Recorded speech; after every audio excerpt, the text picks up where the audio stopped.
2학기 연주제외 거꾸로 기술과정 생애 설계 편입니다. 오늘의 학습 목표 볼까요? 자, 생애 설계의 의미와 중요성에 대해서 공부할 거고요. 또 우리가 생애 주기 관점에서 또 경제적 자립 관점을 중심으로 생애 설계를 할 수 있는 방법에 대해서 생각해 보겠습니다. 먼저 생애 설계라고 하는 용어부터 정의를 좀 내리죠. 개인이나 가족이 어떤 생애의 목표를 세우고 그것을 실현해 나가기 위해서 구체적으로 계획하는 것을 생애 설계라고 합니다. 자, 그러면 생애 설계가 왜 중요할까요? 왜 필요할까요? 필요성이라도 볼 수 있죠. 자, 첫 번째로 현재의 삶에 대한 평가와 진단을 할 수 있다는 점에서 필요하죠. 네, 내가 지금 행복하고 풍요롭고 만족스럽게 살고 있는지 그렇지 않은지를 평가할 수 있는 척도가 되기 때문에 설계가 필요하고요. 두 번째로 미래의 생활에 대한 예측과 준비를 할 수가 있죠. 예를 들어서 내가 어떤 고등학교를 가고 또 어떤 대학이나 어떤 직업을 갖기 위해서 내가 필요한 뭐 자격증을 짠다든지 필요한 공부를 한다든지 필요한 학교를 간다든지 선택할 때 그런 것들을 준비할 수가 있겠죠. 그게 이제 경제적인 것이든 행동과 관련된 것이든 이런 것들이 다 들어가 있는 거죠. 그러니까 미래 생활을 위한 준비에 있어서 필요한 거죠. 세 번째로 우리가 살다 보면 우리가 계획한 대로 다 이루어지지는 않을 거예요. 그러니까 예측하지 않은 돌발 상황이 발생을 하죠.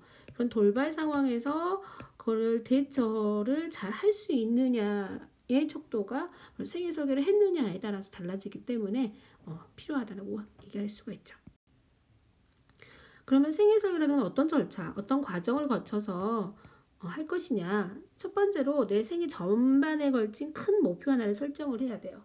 예를 들면 미래에 나는 어떤 삶을 살고 싶은지 설정을 하는 거예요. 여러 가지를 설정할 수가 있어요. 뭐 직업적인 부분, 건강, 결혼, 경제적인 면 이런 거 할 수 있지만 예를 들어서 직업적인 부분을 본다고 할게요. 나는 내 적성이 요리와 관련된 것을 좋아하더라. 그러니까 요리와 관련된 직업을 가져야겠다라는 게 전반적인 목표예요. 이걸 설정했다면 그 밑에 하위 영역의 목표를 설정해야 돼요.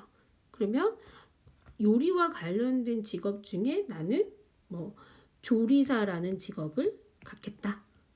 이렇게 하위 목표를 설정하고요. 그 다음에 그 하위 목표를 설정을 했으니까 그걸 달성하기 위한 실행 방안을 마련해야겠죠.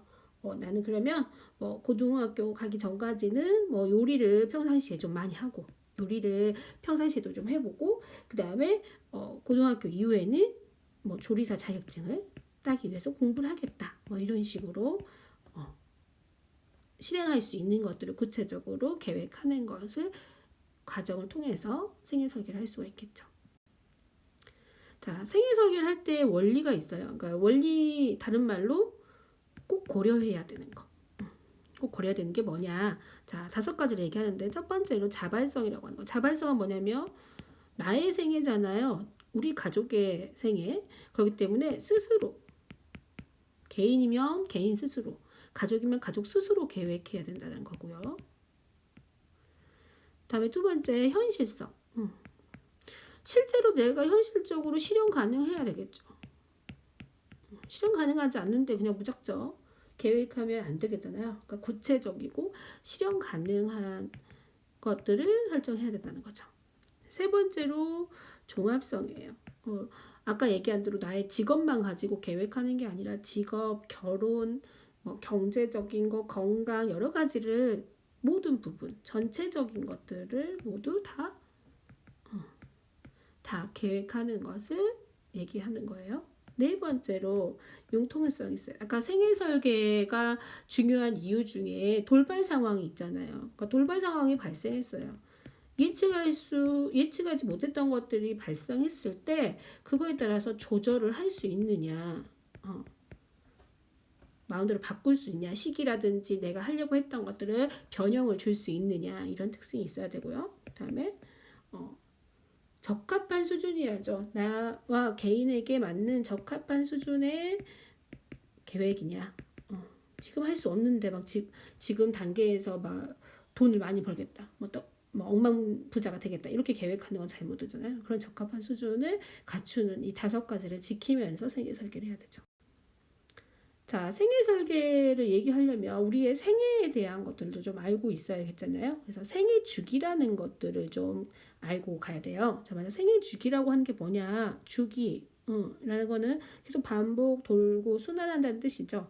그러니까 시간의 흐름에 따라서 개인이나 가족의 삶이 변화하는 과정을 단계로 나눠 놓은 것을 생애 주기라고 해요. 생애 주기는 2개가 되겠죠. 개인 생애 주기가 있고요.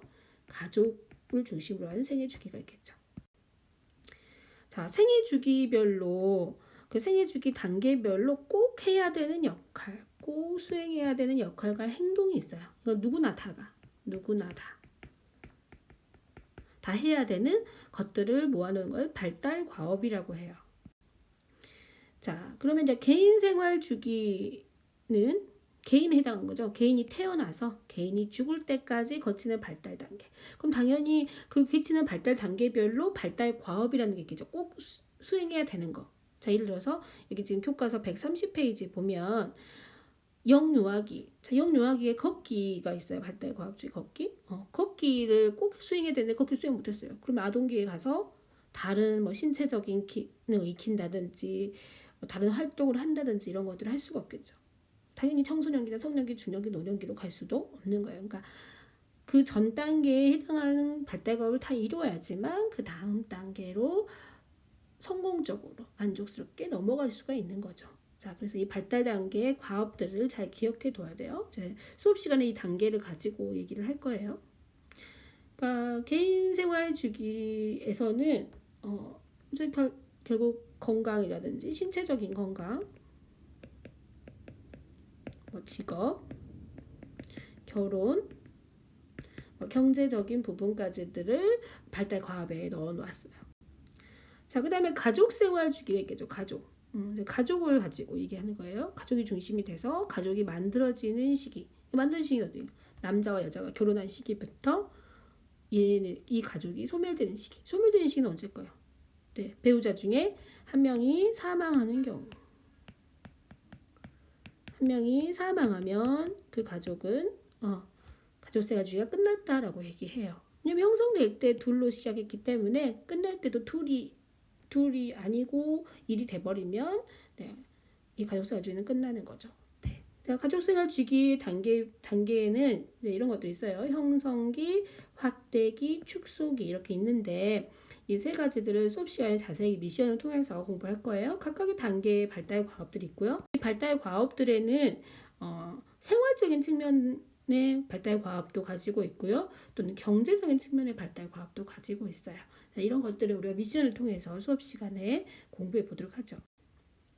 자, 2학기 첫 영상이었는데 잘 보셨나요? 자, 다음 시간에는 변화하는 가족에 대한 영상을 공부하게 될 거거든요. 자, 첫 영상이니까 잘 신청하시고요. 숙제 정리를 잘 하시기 바랍니다. 수업 시간에 만나요.